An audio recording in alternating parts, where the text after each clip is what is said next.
மக்கள் பக்கம் யூடியூப் சேனலுக்கு உங்களை எல்லாம் வரவேற்பதில் மகிழ்ச்சி அடைகிறோம். இப்பொழுது நம்முடைய மக்கள் அதிகாரம் அமைப்பினுடைய கோவை மாவட்ட செயலாளர் திரு ஜூலியஸ் அவர்களை நம்முடைய மக்கள் பக்கம் நிகழ்ச்சிக்கு வரவேற்கிறோம். அவரிடத்திலே நாம் இப்பொழுது நேர்காணலை ஆரம்பிக்க இருக்கிறோம். திரு ஜூலியஸ் அவர்களே, புதிதாக கோவை மாவட்டத்தினுடைய மாவட்ட செயலாளராக பதவியேற்கிறீர்கள். எங்களுக்கு எங்களுடைய மக்கள் பக்கம் யூடியூப் சேனல் சார்பாக எங்களுடைய வாழ்த்துக்களை தெரிவித்துக் கொள்கிறோம். நன்றி. இப்போ ஒரு சில கேள்விகள் நம்முடைய மக்கள் பக்கம் நிகழ்ச்சி சேனல் சார்பாக உங்களிடத்துல முன்வைக்கப்படுகிறது. என்ன அப்படின்னு பாத்தீங்கன்னா,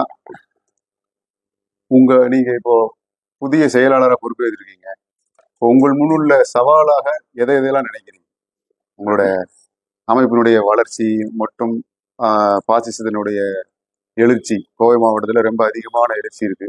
இப்போ இதுல எது வந்து ரொம்ப மிகப்பெரிய சவாலா இருக்கும் அப்படின்னு?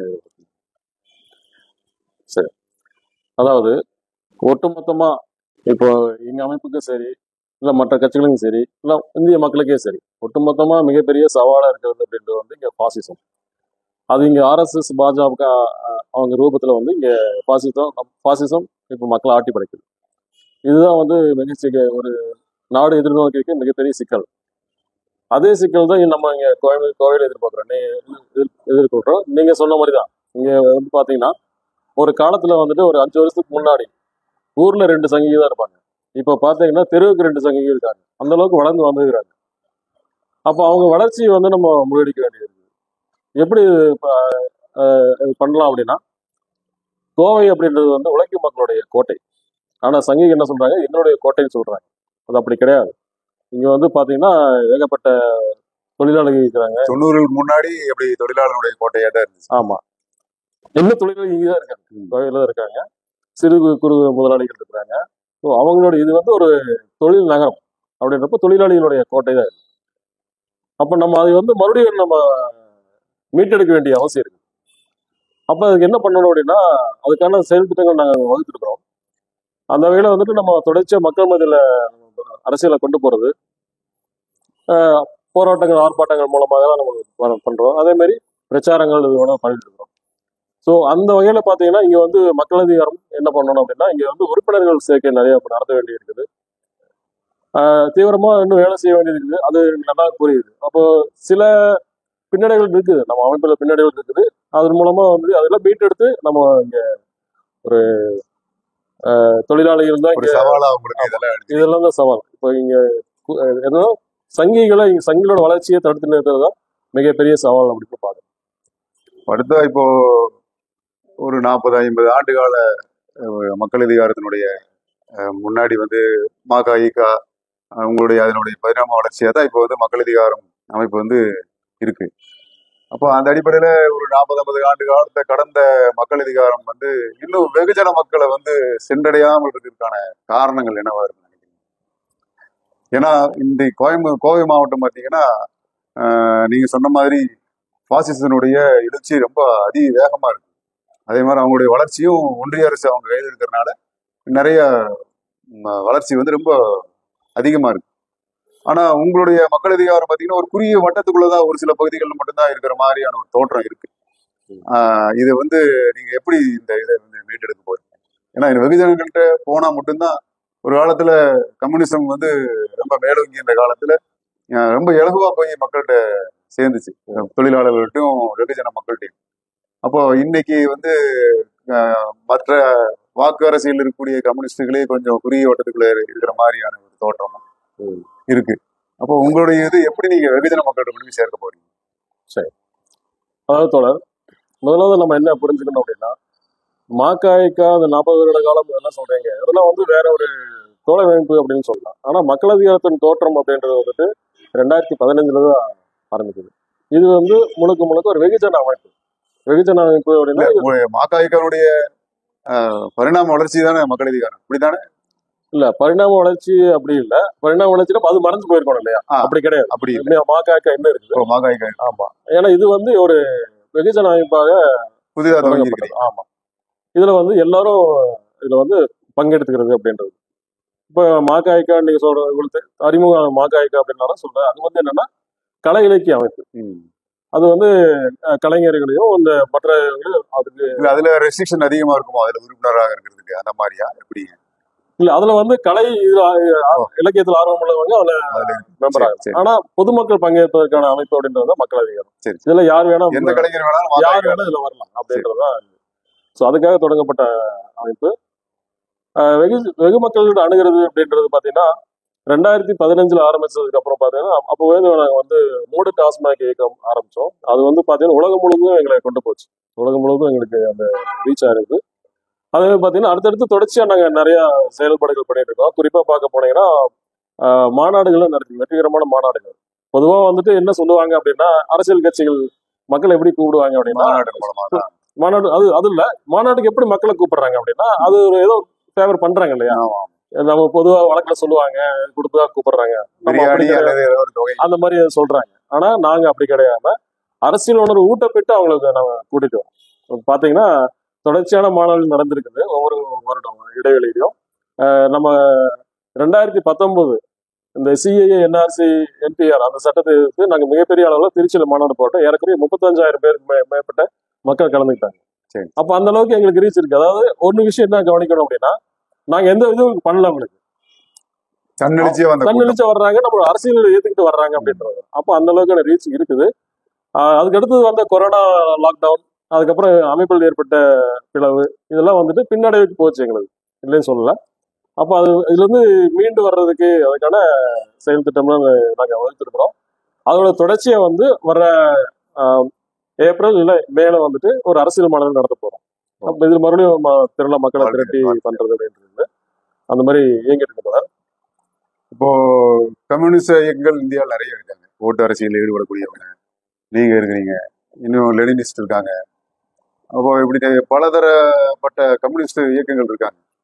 அப்போ ஒரு இப்போ பொது வெளியில ஒரு சில பத்திரிகையாளர் என்ன சொல்றாங்க அப்படின்னா கம்யூனிஸ்டுடைய பிரிவினை தான் வந்து பெரிய அவங்களுடைய வளர்ச்சியை தடுக்குது. அவங்களுக்குள்ளாரே வந்து நிறைய பிரிவினைகள் ஏற்பட்டிருக்கு. இதை வந்து ஒருங்கிணைக்க வேண்டிய சூழல் இன்னைக்கு இந்தியாவுடைய அரசியல் சூழல் வந்து இன்னைக்கு அதை எதிர்பார்க்குது. ஏன்னா அவங்க வந்து அங்கொன்னு இங்கொன்னுமா பிரிஞ்சிருக்கிறதுனால இந்த சக்திகளை வந்து பிரிந்திருக்கிறதுனால இது வந்து பாசிஸ்டுகளுக்கு வந்து ரொம்ப இலகுவா இருக்கு அப்படிங்கிற மாதிரியான ஒரு பொதுவெளி கருத்து இருக்கு. இது நீங்க எப்படி நீங்க ஒருங்கிணைக்கக்கூடிய அந்த வேலையை இப்ப யார் செய்வா, பூனைக்கு யார் மணி கட்டுறதுங்கிற மாதிரி நீங்க வந்து அரசியல் தேர்தல் பாதையில போகாத ஒரு இயக்கமா இருக்கிறீங்க. ஆனா உங்களை தவிர மற்ற எல்லா கம்யூனிஸ்ட் இயக்கங்களும் லெனினிஸ்டுகளும் கூட எல்லாருமே பாத்தீங்கன்னா தேர்தல் அரசியல் தான் முன்னெடுக்கிறாங்க. அப்ப இந்த ஒருங்கிணைப்பதுல சாத்தியமா, அது எப்படி சாத்தியம்? சரி, முதலாவது மக்கள் அதிகாரம் அப்படின்றது கம்யூனிஸ்ட் அமைப்பு என்ன, இது வந்து ஒரு வெகுஜன அமைப்பு. கம்யூனிஸ்டும் சரின்னு ஏற்றுக்கொண்டாங்க. கம்யூனிஸ்ட் கொள்கையில் இருக்கானா சரி, கம்யூனிஸ்டும் சரி, அவங்க சொல்றது சரி, அந்த கோட்பாடு சரி அப்படின்னு நம்ம சொல்றோம். அது நம்ம ஏற்றுல. அப்போ நீங்க காரல் மார்க்ஸுடைய கொள்கைகளை ஏற்றுக்கலையா, இல்ல லெனினுடைய அந்த அரசியல் பாதையை ஏத்துக்கலையா, இல்ல ஸ்டாலினுடைய அந்த அரசியல் பாதையை ஏத்துக்கலையா? அப்படி அர்த்தமா? எப்படி? அப்படி அர்த்தம் கிடையாது. அதாவது நம்ம வந்து நேரடியா ஒரு கம்யூனிஸ்ட் அமைப்போட நம்ம செயல்படுறது கிடையாது. அந்த கம்யூனிஸ்ட் அமைப்பு செயல்படுறதுல அது வித்தியாசம் இருக்கு. உங்களுக்கு தனி செயல் நம்மளுக்கு சரி தனியான செயல் திட்டம் இருக்குது. அது அப்படி நம்ம போயிட்டு இருக்கோம். அப்போ நீங்க சொன்ன மாதிரி கம்யூனிஸ்டுகள் இந்தியா முழுவதும் சிதறி கிடக்குறாங்க, பல்வேறு அமைப்புகளா இருக்கிறாங்க, பல்வேறு கட்சிகளா இருக்காங்க, அதெல்லாம் உண்மைதான். ஆனா இவங்க எல்லாரும் ஒருங்கிணைய வேண்டியது காலத்தின் கட்டாயமா இருக்குது. அவங்க நீங்க சொன்ன மாதிரி தான் அவங்க ஏன்னா கம்யூனிஸ்டுகளுக்கு அந்த வரலாறு இருக்கு. பாசிசத்தை உலகத்துல முறியடிச்சது கம்யூனிஸ்ட் தான். ஹிட்லர் ஆகட்டும், முசோலினி ஆகட்டும், இவங்க முறியடிச்சது கம்யூனிஸ்ட் தான். அவங்களுக்கு தான் அதுக்கான சித்தாந்தமும் அதுக்கான தெளிவும் அதுக்கான உரிமையும் இருக்கு. அந்த வகையில வந்து பாத்தீங்கன்னா கம்யூனிசம் அப்படின்றத கம்யூனிஸ்டுகள் இங்க ஒண்ணு சேர்ந்தாதான் இந்த பாசிசத்தை நம்ம முறியடிக்க முடியும் இந்தியாவில் அப்படின்றதான் உண்மை. அதுக்கான முன்னெடுப்புகளை வந்துட்டு அவங்க நடத்துவாங்க நம்புறோம். அதுக்கு என்ன உதவி செய்வோம் நாங்க அதை செஞ்சுட்டு இருக்கோம். ஏன்னா இது மற்ற கம்யூனிஸ்ட் இயக்கங்கள் பாத்தீங்கன்னா லெனினிஸ்ட் ஆகட்டும் அல்லது மார்க்சிஸ்ட், இந்திய கம்யூனிஸ்டுகள், இன்னும் நிறைய கம்யூனிஸ்டுகள் இருக்காங்க. அவங்க எல்லாம் பாத்தீங்கன்னா தேர்தல் பாதையில் இருக்கிறதுனால சிதறுண்டு கிடக்கிற மாதிரியான தோற்றம் இருக்கு. இப்போ நீங்க மட்டும்தான் தேர்தல் பாதையில் இல்லை, அதனால நீங்க இந்த முன்னெடுப்பை எடுத்தா சரியா இருக்கும்னு ஒரு சில முற்போக்குவாதிகள் நினைக்கிறாங்க. அது எப்படி சாத்தியமா? நீங்க எடுப்பீங்களா, முன்னெடுப்பீங்களா? அதுக்கான வேலைகள் நடந்துட்டு தான் இருக்கு. நடந்துட்டு இருக்கு. நாங்க வந்து பாத்தீங்கன்னா இந்த 3 வேளாண் சட்டங்களை எதிர்த்து டெல்லியில விவசாயிகள் போராடிய போது நாங்க அங்க போய் நின்றுருக்கோம். மற்ற கம்யூனிஸ்ட் இயக்கம் கூட அவங்க கம்யூனிஸ்ட் இயக்கம் தான் முன்னெடுத்தாங்க, அதுல நம்ம போய் நின்றுருக்கோம். அதே மாதிரி பாத்தீங்கன்னா இப்போ நம்ம மற்ற இந்த மாதிரியான ஒத்த கருத்துள்ள அமைப்புகள் வந்துட்டு ஒரு ஒரு இதெல்லாம் கூப்பிடுறாங்க, கான்வெகேஷன் இந்த கூட்டங்கள் எல்லாம் கூட்டுறாங்க. அதெல்லாம் போய் விவாதத்துல கலந்துக்கிறோம், அதெல்லாம் பேசிட்டு இருக்கோம். அதுக்கான முன்னெடுப்பு நாங்க பண்றோம். ஒரு எத்தனை சதவீதம் இப்போ அதுல முன்னெடுப்பு ஒரு வெற்றி அந்த மாதிரியான ஒரு தோற்றம் உங்களுக்கு? இல்ல, இது வெற்றி தோல்வி அப்படின்னு பார்க்க கூடாது. இது வந்து ஒரு ப்ராசஸ். ஒரு ஒரு என்ன சொல்றது, இது உடனே அவர்கள் அதுக்கு இணங்கி வர்றாங்களா, உங்க கூட நெருங்கி வர்றாங்களா, எப்படி? இல்ல, அதான் அந்த சில கருத்து முரண்பாடுகள் இருக்கத்தான் செய்யும். ஆனா நம்ம என்ன சொல்றோம் அப்படின்னா, இந்த கருத்து முரண்பாடுகள் எல்லாம் இருந்தாலும் நம்ம ஒரு ஒரு என்ன சொல்றது, ஒரு குறிப்பான இலக்கம் நோக்கி நம்ம பயணிக்கிறோம். அப்ப அதெல்லாம் வந்து ஒதுக்கி வச்சுட்டு போகலாம் அப்படின்றது வரலாறு இதுதான் நமக்கு உணர்ந்தது. எங்கேயுமே வந்துட்டு தனியான போய் ஒரு அமைப்போ இல்ல யாரும் வாசித்து முறியடிக்கல. எல்லாரும் ஒரு கூட்டு முயற்சியின் மூலமா தான் முயற்சிருக்காங்க. பொதுவா கம்யூனிஸ்டுகளுக்கு இந்த உணர்வு தேவைப்படுது அப்படின்னு நாங்க கருதுவோம். அதற்கான எல்லா முயற்சியும் நாங்க எடுப்போம். இப்போ கோவை மாவட்டத்தில் பார்த்தீங்கன்னா ஒரு பாசிஸ்டுடைய வளர்ச்சி, சங்க பரிவாரங்களுடைய வளர்ச்சி பார்த்தீங்கன்னா ஒரு ஆக்டோபஸினுடைய பல கரங்கள் மாதிரி பிரிந்து வளர்ந்து அவங்களுக்குள்ளாரையும் பல கிளைகளை அவங்க வளர்த்து விட்டு ஒரு ரொம்ப ஸ்ட்ராங்கா இருக்கிறாங்க. அப்ப இந்த கோவை மாவட்டத்துல பாத்தீங்கன்னா இவங்களை எதிர்த்து களமாட இப்போ நீங்க மக்கள் இதுகாரம் என்ன அதுக்கான செயல் திட்டங்கள் வச்சிருக்கு? சரி, இது நீங்க கோவிலுக்கு வந்து சுருக்கிறீங்கன்னு நினைக்கிறேன். ஆனா இது நாடு முழுவதுமே இதான். நீங்க கோவை மாவட்டத்தினுடைய செயலாளர்னால அந்த ஐடியா இல்லை. ஏன்னா கோவை மாவட்டம் தான் தமிழகத்தை பொறுத்த வரைக்கும் ரொம்ப அதிகமான பாசிச வளர்ச்சி கொண்ட ஒரு மாவட்டமா இருக்கு. அதனால நம்ம அந்த கேள்வி முடிச்சு. சரி, அதான் தோணும். இப்போ நம்ம ஏற்கனவே சொன்ன மாதிரி மக்கள் அதிகாரம் அதுக்கான செயல் திட்டங்கள் வந்து போயிட்டு இருக்கிறோம். அது கூடவே என்ன பார்த்தீங்கன்னா ஒரு பங்கா என்ன செய்யறோம்னா, இங்க இருக்கிற முற்போக்கு அமைப்புகள், ஜனநாயக அமைப்புகள், இடதுசாரி அமைப்புகள், திராவிட இயக்கங்கள், இவங்க கூட எல்லாம் சேர்ந்து நம்ம ஒரு கூட்டமைப்புல நம்ம இருக்கிற சிறுபான்மை அமைப்புகளை சேர்த்துக்கிற மாதிரி உங்களுக்கு ஏதாவது இது இருக்கா, ஐடியா இருக்கா? சிறுபான்மை அமைப்புகள் இருக்கிறாங்க, தலித் இயக்கங்கள் அவங்களும் இருக்கிறாங்க. எல்லாமே அந்த கூட்டமைப்புகள் இருக்கிறாங்க. பெரியார் திராவிட பெரியார் உணர்வாளர்கள் மாதிரியான அமைப்புகள்லாம் நிறைய இருக்கு. அந்த மாதிரியான திராவிட பண்பாட்டு கூட்டு இயக்கம் இதெல்லாம் எல்லாமே இருக்கிறாங்க. பாசிசத்துக்கு எதிரான ஒவ்வொரு நபரையும் நம்ம சேர்த்து அதுல இயங்க வைக்கணும் அப்படின்றது. அதுக்கு ஏதாவது கூட்டமைப்பு ஏதாவது ஏற்படுத்திருக்கீங்களா? ஆமா தான் இருக்கு. பெரியார் உணர்வாளர் கூட்டமைப்பு, பாசிச எதிர்ப்பு கூட்டமைப்பு, இந்த மாதிரி இருக்கு, செயல்பட்டு தான் இருக்கிறோம். இன்னுமே வேகம் தேவை அப்படின்றதான் உணர முடியுது. மக்கள் அதிகாரம் வந்து தேர்தல் அரசியலுக்கு வராம மக்களுக்கு வந்து மக்களுடைய பிரச்சனைகளை எப்படி நீங்க நிறைவேற்ற போறீங்க? அவங்களுக்கு செய்ய வேண்டிய காரியங்கள் நிறைய இருக்கு. அன்றாட வாழ்க்கையில மக்கள் நிறைய பிரச்சனைகள் எதிர்கொள்றாங்க. அதுக்கு நீங்க ஆட்சி அதிகாரத்துக்கு வராம ஒரு பிரதிநிதித்துவ அடையாளத்தை ஏற்படுத்தாம நீங்க மக்கள் அதிகாரம் வந்து எப்படி வந்து சாத்தியப்படுத்த போறீங்க? ஏன்னா நீங்க வாக்கு அரசியல் இல்ல, தேர்தல் அரசியல் இல்லை, அதனால கேட்கணும். சரி, அதோட ஒரு விஷயம் நம்ம புரிஞ்சுக்கணும். இப்போ தேர்தல் அரசியல் மூலமா, வாக்கு அரசியல், தேர்தல் அரசியல் மூலமா இங்க என்ன சாதிச்சுட்டாங்க அப்படின்னு தான் பார்க்கணும். இப்போ வரைக்கும் பாத்தீங்கன்னா இந்த மக்கள் பிரச்சனைகள் நீங்க சொல்றது இப்போ வரைக்கும் இருக்குது இல்லையா? ஆயிரக்கணக்கான கட்சிகள் இருக்கிறாங்க. இப்ப திமுக வாக்கு அரசியல் தான் இருக்கிறாங்க. இப்ப ஆளுங்கட்சியா இருந்தாலும் அவங்க முழுசா இங்க நிறைவேற்றப்படுது மக்களுடைய கோரிக்கை இல்ல. அது மட்டும் இல்லாம இந்த தேர்தல் அரசியல் தான் வந்து இங்க மக்களுக்கு எதிரான திட்டங்களை கொண்டு வருது. ஐன்ஸ்டைன் இந்த இப்போ போராட்டம் மக்களுக்கு எதிரான திட்டங்களை இவங்க கொண்டு வராங்க. இந்த ஸ்டெர்லைட் கொண்டு வந்து இந்த மாதிரியான ஒவ்வொரு திட்டமும் எடுத்துட்டீங்கன்னா இது யார் கொண்டு வராங்க? தேர்தல் அரசியல் மூலமா தான் இங்க வருது. அப்ப இந்த தேர்தல் அரசியல நம்ம பங்கு பெறுறதன் மூலமா தான் இது செய்ய முடியும், மக்களுக்கு நல்லது செய்ய முடியும் அப்படின்றது அப்படி கிடையாது. ஏன்னா இதுக்கு மிகச்சிறந்த உதாரணமா பெரியார் இருக்காரு. அவர் வந்து எந்த தேர்தல் அரசியலும் இல்லை. ஆனாலும் அவருடைய இன்னைக்கு நம்ம பேசுறோம். அவருடைய பரிணாம வளர்ச்சி தான் திமுக. அப்ப அவங்க வந்து அந்த திராவிட அரசியலை வந்து ஆட்சிக்கு வந்தனாலதான் அவங்களால செயல்படுத்த முடிஞ்சிச்சு. சரிதான். இந்தியாவில வந்து அப்படிப்பட்ட ஒரு அரசியல் சாசனம் தான் இருக்கு. ஆமா, தேர்தல் அரசியல் அப்படிங்கக்கூடிய அரசியல் சாசனம் தான் இருக்கு. அப்போ திமுகவுக்கு வந்து அப்படிப்பட்ட ஒரு வரலாறு இருக்கு. பெரியார் அப்படி இருந்தாலும் அதை எதிர்த்தார். வாக்கு அரசியலை வந்து பெரியார் எதிர்த்தார். ஆனாலும் திமுகங்கிற ஒரு கட்சி வந்து ஆரம்பிக்கப்பட்டு அவங்க தேர்தல் அரசியல் நின்றனாலமா தான் அந்த அண்ணாதுரை வந்து தன்னுடைய செயல் திட்டங்களை வந்து மக்களுக்கு நிரூபிக்க முடிஞ்சிச்சு. பெரியாருடைய இதெல்லாம் இங்க கொண்டு வந்து அமல்படுத்தினார் அப்படின்னு சொன்னாங்க. அது சரிதான், இல்லைன்னு சொல்ல. ஆனா இங்க என்ன சிக்கல் அப்படின்னு கேட்டீங்கன்னா, தேர்தல் அரசியல்ல பங்கு பெறுறதுன்னா, நம்ம அதாவது இப்ப அண்ணாதுரை இருந்த காலத்துல இருந்த நிலைமை வேற மாதிரி இருந்துச்சு. இப்போ அவங்க பாத்தீங்கன்னா, அண்ணாதுரை வந்து அந்த சட்டத்தை நிறைவேற்றாரு அப்படின்னா கவர்னர் ஒப்புதல் கொடுத்துட்டாரு. ம். இப்ப இங்க என்ன நடக்குது இப்போ அப்படின்றது இருக்கு இல்லைங்களா? இப்ப பாத்தீங்கன்னா, இங்க எல்லாத்துக்கும் பாத்தீங்கன்னா ஒன்றிய அரசுடைய ஒப்புதல் தேவை, கவர்னரோட ஒப்புதல் தேவை, இந்த மாதிரிலாம் விஷயங்கள் இருக்கு. நீங்க நல்லதே செய்ய நினைச்சாலும் இப்ப தடுத்து நிறுத்த முடியும் அப்படின்றத ஒரு இருக்கு இல்லைங்களா? அப்ப இந்த தேர்தல் அரசியல வந்து நம்ம பங்கு பெறல. அதனாலதான் காரணம். இப்போ நம்ம இங்க வந்தாலும் வந்து என்ன ஆகும்னு கேட்டீங்கன்னா, நம்ம 10ஓட 11 ஒரு அரசியல் கட்சியா தான் அப்படியே கரைஞ்சு போகுமே ஒழிய, நம்ம இங்க இந்த ஒரு அமைப்புக்குள்ள எதுவுமே இங்க மக்களுக்கான கோரிக்கைகள் இங்க நிறைவேறாது. ஆனா அதே சமயத்துல போராட்டங்கள் தான் இங்க வந்துட்டு இங்க பல விஷயங்கள் இங்க பண்ணிருக்கு. ஜல்லிக்கட்டு போராட்டம் எடுத்துக்கங்க. ம். இப்போ சமீப உதாரணம் மதுரையில அரிட்டாப்பட்டி போராட்டம், டங்ஸ்டன் எதிர்ப்பு போராட்டம் எடுத்துங்க, ஸ்டெர்லைட் போராட்டம் எடுத்துங்க. மக்கள் போராட்டங்கள் வந்து இங்க மக்கள் கோரிக்கை நிறைவேற்றிருக்கு அப்படின்றதுதான் உண்மையா இருக்கு. அப்ப அந்த வகையில நம்ம அரசியல முன்னெடுத்து போறோம். அது மட்டும் இல்லாம இன்னொரு விஷயம் பார்க்க போனோம்னா, ஒரு விஷயம் நீங்க சொன்னீங்க, அரசியல் அதிகாரம் நமக்கு இருந்தா தானே இதெல்லாம் நீங்க பண்ண முடியும். அது கண்டிப்பா உண்மைதான். மினிமம் மக்கள் ஒரு அதிகாரம் வந்து மாமன்ற உறுப்பினராவது இருந்தாதான் ஏதாவது குப்பையாவது அகற்ற முடியுங்கிற நிலைமை இன்னைக்கு அது இந்தியாவில சரிதான் இருக்கு. சரிதான். ஆனா அரசியல் அதிகாரத்தை மக்கள் அதிகாரம் அப்படி நோக்கி இல்லை அப்படின்னு கிடையாது. அரசியல் அதிகாரம் தான். அது என்ன எப்படி இருக்கணும் அப்படின்னு கேட்டீங்கன்னா, மக்கள் கையில முழு அதிகாரம் போய் சேரணும் அப்படின்றோம். மக்கள் தான் இங்க நிர்ணயிக்கக்கூடிய சக்திகளா இருக்கணும்.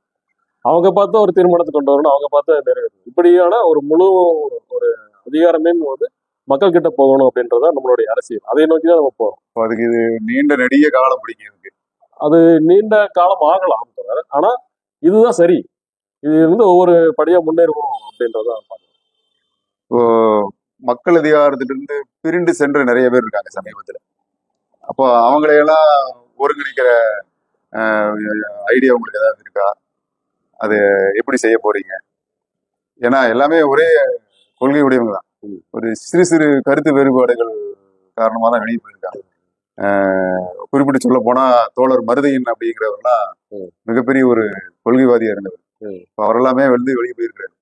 இப்போ அவரெல்லாம் உள்ள வந்தா இன்னும் கொஞ்சம் மக்கள் அதிகாரம் வந்து பலப்படும் அப்படிங்கிறது முற்போக்குவாதிகளுடைய கருத்தா இருக்கு. சரி, அந்த கருத்தை நம்ம வரவேற்கிறோம். ஆனா அதே சமயத்துல பாத்தீங்கன்னா, இப்போ அரசியல் நிலைப்பாடு தொடர்பான முரண்பாடு தான் இந்த மாதிரி பிரிந்து போறதுக்கான காரணம். இப்ப சரியான அரசியல் நிலைப்பாடு யாரு இல்ல, இப்ப அவங்க பிரிந்து போயிட்டாங்க முரண்பாடு காரணமா. நீங்க அவங்கள ஒருங்கிணைக்கிற ஐடியா உங்களுக்கு இருக்கா? அதுக்கான முன்னெடுப்புகள் ஏதாவது செய்ய போறீங்களா? அதான் இப்போ பாசிசத்துக்கு எதிராக ஒவ்வொரு தனிநபரையும் கூட நம்ம எடுத்துக்கலாம். அது யாரா இருந்தாலும் சரி. இப்ப பாத்தீங்கன்னா இந்தியா கூட்டணி நம்ம ஆதரிக்கிறோம் அப்படின்னா அதுல சிவசேனா இருக்கிறாங்க. சிவசேனாவுக்கும் நம்மளுக்கும் அது அதாவது நம்மளுடைய கொள்கைக்கு அப்படியே எதிரானது கட்சி. அதே மாதிரி ஆம் ஆத்மி கட்சி அப்படிதான். ஆனா ஒரு ஒரு குறிப்பான ஒரு செயல் திட்டம் இருக்கு இல்லைங்களா, பாசிசத்தை இங்க தேர்தல் மூலமா கொண்டு வரக்கூடாது அப்படின்றது அவங்க இந்தியா கூட்டணியில இருந்தாங்க. அந்த வகையில நம்ம ஆதரிச்சோம் அப்படின்றது. அப்போ அந்த மாதிரி ஆளுங்களே நம்ம எடுக்கிறப்போ இவங்க நம்ம தோழர்கள் தானே வந்து நம்ம இது பண்ணுவோம். அதுக்கான அவங்க நாங்க எப்பவுமே பேச்சுவார்த்தைக்கு தயாரா தான் இருக்கிறோம். வந்தாங்கன்னா ஒருங்கிணைந்து அதை நீங்க ஒரு என்ன சொல்றது தாய் மனப்பாங்கோடு இருந்து நீங்க முதல்ல அந்த அவங்கள போய் நோக்கி சென்று அவங்கள வந்து அரவணைக்கக்கூடிய ஒரு திரும்பவும் வாங்கங்கிற அழைப்பு கொடுக்கக்கூடிய ஒரு இது இருந்தா நல்லா இருக்குங்க. முயற்சி எடுப்போம். வாழ்த்துக்கள். இப்போ மக்கள் அதிகாரத்தினுடைய திமுகவுடைய ஆதரவு நிலைப்பாடு இருக்கு இல்லைங்களா, அது அவர்களுடைய ஊழல் மறைமுக பாசிச எதிர்ப்பெல்லாம் அவங்ககிட்ட இருக்கு. அது நிதர்சனமான உண்மை. இப்போ அதை வந்து நீங்க எதிர்ப்பீங்களா? நீங்க கேள்வி சரியா கேட்கல நினைக்கிறேன். பாசிச எதிர்ப்புன்னு சொல்றீங்க. அதாவது திமுகவுடைய ஆதரவு நிலைப்பாடு எடுத்திருக்கீங்க. சரிங்க. இப்போ தமிழ்நாட்டுல இந்தியா கூட்டணி அப்படின்னு வச்சுக்கோம். குறிப்பா திமுகவுக்கு வந்து இங்க ஆதரவு நிலைப்பாடு எடுத்திருக்கீங்க. ஆனா அவங்களுடைய ஊழல்கள் அப்படிங்கிறது வந்து இருக்கு. அதே மாதிரி அவர்களும் ஒரு சில பாசிச ஆதரவு மறைமுக ஆதரவுகள் வந்து தென்படுது. வெளிப்படையாவே சில விஷயங்கள்ல தென்படுது. அப்போ அதை நீங்க எதிர்ப்பீங்களா, இல்ல எதிர்த்து ஏதாவது குரல் கொடுத்துருக்கீங்களா? சரி, ஒண்ணு நான் தெளிவுபடுத்த வேண்டியிருக்கிறேன். நம்ம குறிப்பா திமுக ஆதரவு அப்படின்றது கிடையாது, இந்தியா கூட்டணி ஆதரவு.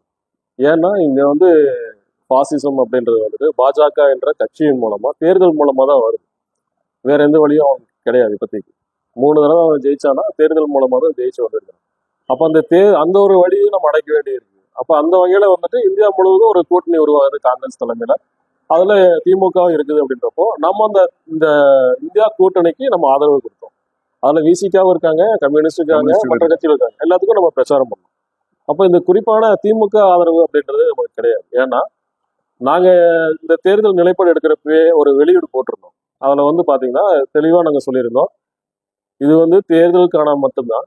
ஆனா எல்லாமே வந்துட்டு முதலாளித்துவ ஆதரவு கட்சிகள் தான். இவங்க வந்தா வந்து இங்க நாட்டுல தேனாரும் பாலாரும் ஓட போறது கிடையாது. நம்ம தொடர்ச்சியா நம்ம மக்கள் குறைக்காக போராட வேண்டிய அவசியம் இருந்துட்டே தான் இருக்கும் அப்படின்னு சொல்லியிருக்கிறோம். அப்ப என்னன்னா அந்த வகையில தான் வந்து நம்ம அது பார்க்கணும். நம்ம தெளிவா தான் இருக்கிறோம். இல்ல அவருடைய ஊழல் விஷயமா அதான் சொல்றேன். இப்போ பாத்தீங்கன்னா திமுகக்கு எதிராக பல விஷயங்களை நாங்க பண்ணியிருக்கோம். குறிப்பா பார்க்க போனீங்கன்னா இந்த இது மேல்மா சிப்காட் விவகாரம் சரி, பரந்தூர் விமான நிலையம் சரி, இந்த தொழில வேலை நேரத்தை அதிகப்படுத்தினாங்க இல்லைங்களா, இதெல்லாம் இருக்கு. நாங்க மிகப்பெரிய மாநிலம் தழுவிய அளவில் போராட்டங்களை நடத்திருக்கிறோம். எங்க கண்டன குரலை பதிவு செஞ்சிருக்கோம். அந்த எதிர்ப்புல வந்து உங்களுக்கு நாங்க ஒரு கட்சிக்கு ஆதரவு அப்படின்றது கிடையாது. நாங்க வந்து அப்படி எங்க கொள்கை முடிவுலாம் அது கிடையாது, திமுக ஆதரிக்கணும் அப்படின்றது. இப்போ அதிமுக பாஜக எதிர்ப்பு நிலைப்பாடு எடுத்துள்ள நீங்க பிரச்சனைகளின் அடிப்படையில் அதிமுகவுக்கு ஏதாவது ஆதரவு கொடுக்க தயாரா இருக்கீங்களா? ஒரு விஷயங்கள் வந்து திமுக எடுக்கிற அந்த முன்னெடுப்பு வந்து சரியில்லை, ஆனா அதுக்கு வந்து அதிமுக வந்து உங்களுடைய கொள்கையோடு ஒத்து போகுது அப்படின்னா அவங்களோட தோல் நின்று போராட்டங்கள் நடத்துறதுக்கும் குரல் கொடுக்கறதுக்கும் நீங்க தயாரா இருக்கீங்களா? சரி, நீங்க அதிமுகன்னு சொல்றீங்க, எந்த அதிமுக அப்படின்றது தெரியல. நான் கெஸ் பண்றேன் எடப்பாடி அதுதானே இப்போ அங்கீகாரம் பெற்றிருக்கு. சரி, அது சொல்றீங்க. நாங்க அதிமுகவும் பாஜகவும் பிரிச்சு பாக்குறப்போ, ஏன்னா வந்து அதிமுக வந்து எந்த ஒரு விஷயத்திலையும் வந்துட்டு பாஜக உடன்பட்டு தான் போயிருக்காங்களே ஒழிய அவங்க எதிர்த்து எதுவுமே பண்ணது கிடையாது. இப்ப கூட பாக்கலாம் நீங்க. இல்ல இப்ப எதிர்ப்பு நிலையில தான் இருக்காங்க. எதிர்த்துதான் நாடாளுமன்ற தேர்தலை சந்திச்சிருக்காங்க, பல விஷயங்களை எதிர்த்து குரல் கொடுத்துட்டு இருக்காங்க. அதனால இந்த கேள்வி இல்ல, அது குறிப்பான விஷயங்கள் நீங்க சொன்னீங்கன்னா நான் தெரிஞ்சுக்கிறேன் என்னன்னு. ஏன்னா எனக்கு தெரிஞ்சு எங்க அமைப்புக்கு தெரிஞ்சு அவங்க எதிர்த்து பாஜக எதிர்த்து எந்த குரலும் கொடுத்தது இல்லை அப்படின்றத நாங்க பாக்குறோம். இதுக்கு நான் சொல்லிடுறேன். தேர்தல் கூட்டணி மட்டும்தான் அவங்க முடிச்சிருக்கிறாங்க இல்லையா, மற்றபடி இன்னும் அந்த கூட்டணி இங்க சொல்றாங்களே கள்ள கூட்டணியா தான் தொடருது அப்படின்றது என்னுடைய முழுமையான ஒரு உறுதியான நிலைப்பாடு. இன்னும் சொல்லிடுறேன். அதே மாதிரி பாத்தீங்கன்னா பாஜக என்னென்னலாம் மக்கள் விரோத சட்டங்களை கொண்டு வந்ததோ அது எல்லாத்துக்குமே இவங்க கையெழுத்து போட்டாங்க. நீட் ஆகட்டும், கடந்த காலங்களில் நீட் ஆகட்டும், இந்த ஜிஎஸ்டி ஆகட்டும், இந்த இது உதய் மின் திட்டம் ஆகட்டும், இதெல்லாம் மிகப்பெரிய பாதிப்புகள் நமக்கு உண்டாக்கிருக்கு தமிழ்நாட்டுக்கு. அப்போ இதெல்லாம் வந்து ஒரு துரோகத்தனம் தான் அவங்க தொடர்ச்சியா பண்ணிட்டு இருக்காங்க அப்படின்றத. இது இப்ப கிடையாது, அது எம்ஜிஆர் காலத்துல இருந்தே அந்த கட்சி தோன்றதுன்னு இப்படிதான் தோன்றுச்சு. இப்ப கூட பாத்தீங்கன்னா ஜெயலலிதாவுடைய சொத்துக்கள்லாம் பறிமுதல் செய்யப்பட்ட சொத்து, இதெல்லாம் எங்கிருந்து வந்த சொத்துக்கள்? மக்களுடைய சொத்து. அப்ப இந்த மாதிரி ஒரு அப்பட்டமான ஒரு ஊழல் கட்சிக்கோ ஒரு துரோக கட்சிக்கோ நம்ம எந்த காலத்துலயும் வந்து அது ஆதரவு இருக்க முடியாது. அப்படியும் பாத்தீங்கன்னா அவங்க மக்கள் கோரிக்கைக்காக இது வரைக்கும் எந்த போராட்டங்கள் பண்ணியிருக்கிறாங்க அப்படின்றது பார்க்க வேண்டியது. மக்கள் கோரிக்கைக்காக மக்களுக்காக அவங்க என்னைக்குமே நின்றது கிடையாது அப்படின்றத அவங்களுடைய கடந்த கால வரலாறா நாங்க பார்க்கணும். இப்போ நீங்க கடந்த காலத்துல பாத்தீங்கன்னா, அதாவது அதிமுக ஆட்சி காலத்துல 10 ஆண்டு கால அதிமுக ஆட்சி காலத்துல ஆற்று மணல் கொள்ளை எதிர்த்து நீங்க மிகப்பெரிய அதோட களம் கண்டீங்க. அதை பல பகுதிகளில் வெற்றிகரமா தடுத்து நிறுத்திருக்கீங்க. தடுத்து நிறுத்தது மட்டுமல்லாம ஒரு சில அந்த சமூக செயல்பாடாளர், அதாவது குறிப்பா சொல்ல போனா முகிலன் மாதிரியான நபர்கள் வந்து அதிமுக ஆட்சி காலத்துல என்ன கொண்டு போய் கடத்தப்பட்டு சித்திரவதைக்குள்ளாக்கப்பட்டு அதுக்கப்புறம் வெளியில வந்த இதெல்லாம் சம்பவம் எல்லாம் இருக்கு. ஆனா இன்றைக்கும் அது போக கனிம வள கொள்ளை அதுவும் கடந்த ஆட்சி காலங்கள்ல இருந்துச்சு. அதுக்கு எதிராக நீங்க போராட்டம் நடத்துனீங்க, பல வெற்றிகளும் கண்டிருக்கீங்க. ஆனா இப்பவும் அதை விட அதிகமாக கனிம வள கொள்ளைகள் நடந்திருக்கு. சமீபத்துல ஒரு கொலை சம்பவம் கூட நடந்திருக்கு புதுக்கோட்டை மாவட்டத்துல. அப்போ அதுக்கும் நீங்க கண்டன குரல் எழுப்பினீங்க, அந்த பாஷாங்கிற சமூக செயல்பாட்டாளர். ஆனா இப்போ வந்து உங்களுடைய அந்த குரல் வந்து அந்த அளவுக்கு ஓங்கி ஒலிக்கல. ஏன்னா நாகர்கோவில் மாவட்டமே வந்து சூறையாடப்பட்டிருக்கு கனிம வள கொள்ளையில. அப்போ அது அந்த நாகர்கோவில் மாவட்டத்துல நீங்க எந்த ஒரு ஆர்ப்பாட்டமோ கண்டனமோ எதுவுமே இந்த திமுக அரசுக்கு எதிராக நீங்க எடுக்கல அப்படின்னு மக்களுடைய குற்றச்சாட்டா இருக்கு. ஓகே, அதாவது தொடர் நீங்க சொல்ற மாதிரியான காலக்கட்டம் இருக்கு இல்லைங்களா, அந்த அதிமுக ஆட்சி காலத்துல நாங்க எடுத்து நின்னோம் சொல்றீங்க, அதெல்லாம் சரிதான். அப்ப பாத்தீங்கன்னா இந்த சூழ்நிலை வேற இருந்துச்சு. இப்போ வந்து பாசிசம் எதுக்கிறது நம்ம மிகப்பெரிய ஒரு முக்கிய கடமையா இருக்குது. அப்போ இதெல்லாம் சேர்ந்ததுதான். இப்போ பாசிசத்தை தான் இந்த பாசிசத்துக்கும் இந்த மாதிரி கனிம வள கொலைக்கும் நேரடி தொடர்பு இருக்குது. ஏன்னா அவன் கொண்டு வர சட்டங்கள் மூலமா தான் இங்க கனிம வள கொலை நடக்குது. இப்போ ஏன் நம்ம இது எடுத்தோம் டங்ஸ்டன் சுரங்கம் தோன்றதெல்லாம் ஏன் எடுத்தோம் அப்படின்னா இதுதான் அவன் தான் கொண்டு வரான். அப்போ இது நேரடி தொடர்பு இருக்கு. ஆனா இது திமுக வந்து தூய்மையானவர்களா அப்படின்னா அவன் சொல்லணும். எங்க அமைப்பு அப்படி பார்க்கல.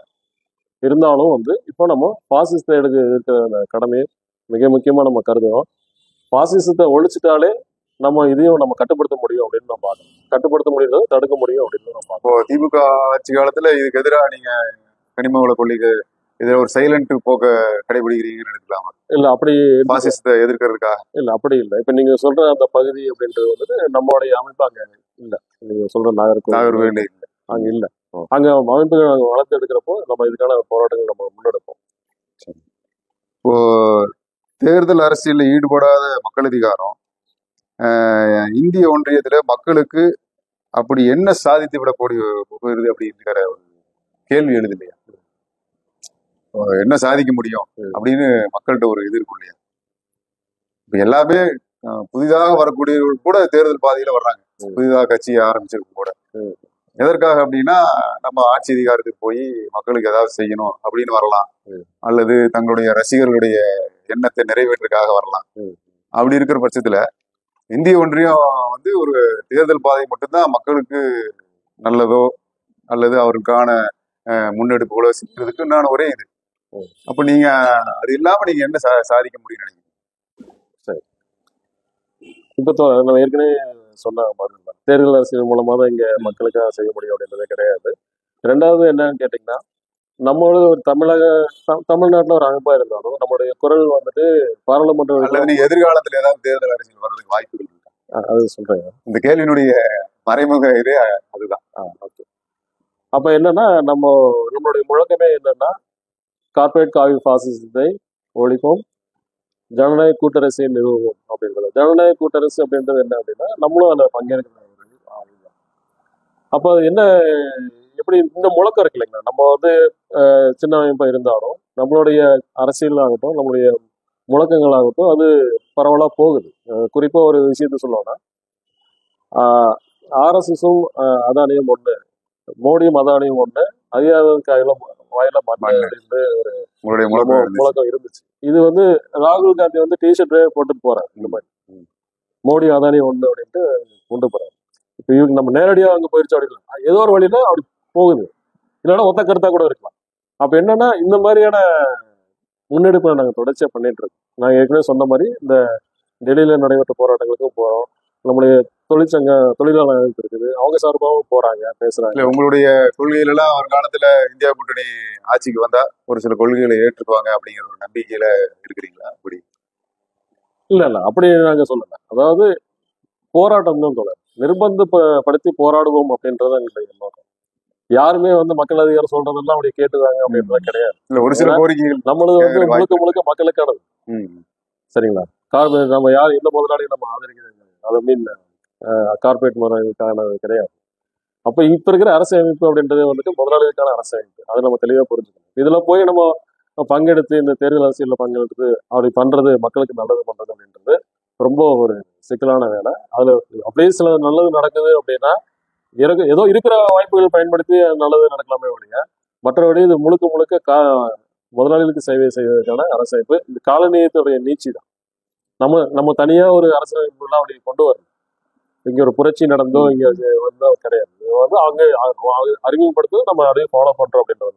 கவர்னர் ஆட்சி ஜனாதிபதி எல்லாம் எதுக்கு இருக்காங்க? கவர்னர் இதுக்கு தேவையே கிடையாது. இது வந்து அவன் கொள்ளையடிக்கிறதுக்காக ஏற்படுத்தப்பட்ட ஒரு ஏற்பாடு.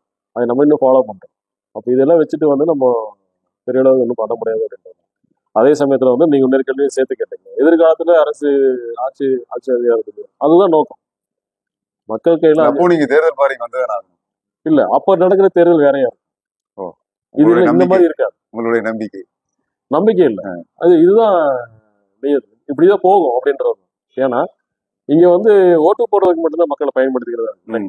மற்றபடி மக்கள் கிட்ட கேட்டுதான் கூட்டணி அமைக்கிறாங்களா, இல்ல மக்கள் கிட்ட கேட்டுதான் ஒருத்தர் திட்டம் கொண்டு வராங்க அப்படிலாம் கிடையாது. அப்ப நம்ம சொல்ற அந்த அரசியலமைப்பை மாறணும் அப்படின்றதெல்லாம் சொல்றோம். அதுல என்னன்னா மக்கள் தான் பிரதானமா இருப்பாங்க, அவங்க சொல்றதுதான் நடக்கும். அந்த மாதிரி சமயத்துல நம்ம தைரியமா நிக்கலாம், தேர்தலில் நிக்கலாம். இல்லைன்னா மக்களே நம்மளை வந்துட்டு திருப்பி அழைக்கக்கூடிய உரிமையை மக்களுக்கு கொடுத்துருவோம், திருப்பி அழைக்கலாம். அதுதான் ஒரு நேர்மையான தேர்தல் முறையா இருக்கும். அப்ப நம்ம பங்கேற்போம் கண்டிப்பா. இறுதியா உங்கள்கிட்ட ஒரு கேள்வி. இப்போ நீங்களாகட்டும், மற்ற கம்யூனிஸ்டுகளாகட்டும், அல்ல மற்ற அரசியல் கட்சியினுடைய தொழிற்சங்கங்களாகட்டும், எல்லாமே தொழிலாளர்களுக்காக போராடுறீங்க. அது நல்ல ஒரு விஷயம். ஆனா எல்லாருமே பாத்தீங்கன்னா அரசு துறை தொழிலாளர்களுக்கும் கார்பரேட்ல கம்பெனிகள்ல வேலை செய்யற தொழிலாளர்களுக்கு மட்டும்தான் உங்களுடைய குரலா மட்டும்தான் உங்க எல்லாத்துடைய இது இருக்கு. உங்க தொழிற்சங்கமாகட்டும் அல்லது மற்ற கட்சியினுடைய தொழிற்சங்கமாகட்டும். நான் சொல்றது பாஜகவுடைய தொழிற்சங்கத்தை தவிர. அப்படி இருக்கும் பொழுது ஒரு ஒரு 15% தொழிலாளர்கள் தான் இந்த வட்டத்துக்குள்ள வர்றாங்க. அரசு துறையை சார்ந்தவங்களா இருக்கட்டும், கார்பரேட் நிறுவனங்களில் வேலை செய்யும் அமைப்பாகப்பட்ட துறைகளாக சொல்லுவோம். மற்ற 85% தொழிலாளர்கள் பார்த்தீங்கன்னா அமைப்பு சாரா தொழிலாளர்களாக இருக்காங்க. அவங்களுக்கு கூலி நிர்ணயமோ அல்லது குறைந்தபட்ச அவங்களுக்கான ஒரு வாழ்வாதாரமோ எதுவுமே ஏற்படுத்தி கொடுக்காத ஒரு நிலைதான் இருக்கு. இவங்களுக்கான குரலா இந்த தொழிற்சங்கங்கள் எதுவுமே இல்லை அப்படிங்கிறது ஒரு முக்கியமான ஒரு கேள்வியா இருக்கு. அப்ப அதுக்கு நீங்க என்ன செய்ய போறீங்க? சரி, ஏன்னா 85% தான் மிகப்பெரிய ஒரு தொழிலாளிகள் வெளியே இருக்கிறாங்க. அது புலம்பெயரக்கூடிய தொழிலாளர் நிறைய இருக்கிறாங்க. அவங்க ஒரு சில பகுதிகளில் தாக்கப்படுறாங்க, மொழியின் பெயரால், மதத்தின் பெயரால். இதுக்கெல்லாம் எந்த விதமான சொல்யூஷனுமே இல்லை.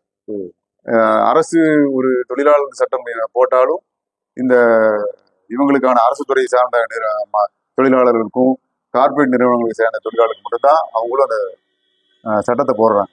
இப்ப இவங்களுக்கு ஒண்ணுமே கிடையாது. அப்ப இதுக்கான செயல் திட்டங்கள் நீங்க என்ன முன் வச்சிருக்கீங்க? சரி, நான் ஏற்கனவே சொன்ன மாதிரி மக்கள் அதிகாரம் அப்படின்றது வெகுஜன அமைப்பு. இது தொழிலாளர் வர்க்க அமைப்பு கிடையாது. நம்ம சாதாரண உங்கள்கிட்டயும் தொழிற்சங்கம் இருக்குல்ல, அது சொல்றேன். அதனாலதான் கேட்கலாம். இப்ப நம்ம ஈடுபடுத்துறது அப்படின்றது, அது தொழிலாளியா இருக்கலாம், இல்ல ஒரு சிறிய முதலாளியா இருக்கலாம், தரைக்கடை வியாபாரி இருக்கலாம், எல்லாத்தையும் ஒருங்கிணைக்கணும். ஹவுஸ் ஒய்ஃபா இருக்கலாம், எல்லாத்தையும் ஒருங்கிணைக்கிறது தான் நம்மளுடைய பணி. நீங்க சொன்ன மாதிரி அமைப்பு சாரா தொழிலாளர்களுக்கு அப்படின்றது ஏற்கனவே இருக்கு. அதாவது நம்ம சிபிஎம், சிபிஐ இது மூலமா அவங்க ஒருங்கிணைக்கிறாங்க, நடத்துறாங்க. அமைப்பெல்லாம் அவங்க வச்சிருக்கிறாங்க, எல்லாத்துக்கும் அவங்க இருக்குது. இந்த மாதிரியான முன்னெடுப்பு சொல்றீங்க இல்லையா, இன்னும் இருக்கிற அந்த தொழிலாளர்கள் அமைப்பு சாரா தொழிலாளர்கள் ஒன்றுபடுத்துறதுக்கு அப்படின்றது நம்ம தொழிலாளர் வர்க்க சார்பா அது நம்ம முன்னெடுக்கிறோம். ஏற்கனவே இதுக்கான வேலைகள் நடந்துட்டு. ஆமா, இப்ப கிக் தொழிலாளர்கள் இருக்காங்க இல்லையா, ஸ்விக்கி, ஜொமேட்டோ, அவங்களுக்கான ஒரு தொழிற்சங்கம் ஆரம்பிக்கிற பத்தியும் ப்ராசஸ் போயிட்டு இருக்கு. அதே மாதிரி சுகாதார பணியாளர்கள் இருக்காங்க இல்லையா, அவங்களுக்கான ஒரு தொழிற்சங்கம் அவங்களுக்கு ஒன்றுபடுத்துறதுக்கான ஒரு வேலையும் நடந்துட்டு இருக்கு. அப்ப இந்த மாதிரி அவங்கள முழுசா அப்படி கழிச்சு விட்டுறது அப்படின்றது கிடையாது. யாரெல்லாம் நம்ம கிட்ட வராங்களோ அவங்க எல்லாம் என்ன செய்யலாம் அப்படின்றத பார்க்கணும். நீங்க சொன்ன மாதிரி கண்டிப்பா அந்த அமைப்பு சாரா தொழிலாளர்களுக்கான ஒரு கவனமும் நம்ம கொடுக்க வேண்டியிருக்குது. அதை நம்ம ஏற்றுக்கிறோம், அதுக்கான செயல்படும். இவ்வளவு நேரம் எங்களுடைய மக்கள் பக்கம் யூடியூப் சேனலுக்கு எங்களுடைய கேள்விகளுக்கும் மக்களுடைய சந்தேகங்களுக்கும் பொறுமையாக இருந்து நல்ல ஒரு பதிலை கொடுத்த மக்கள் அதிகாரம் அமைப்பினுடைய கோவை மாவட்டத்தினுடைய செயலாளர் திரு ஜூலியஸ் அவர்களுக்கு என்னுடைய மனமார்ந்த நன்றியை தெரிவித்துக் கொள்கிறேன். நன்றி.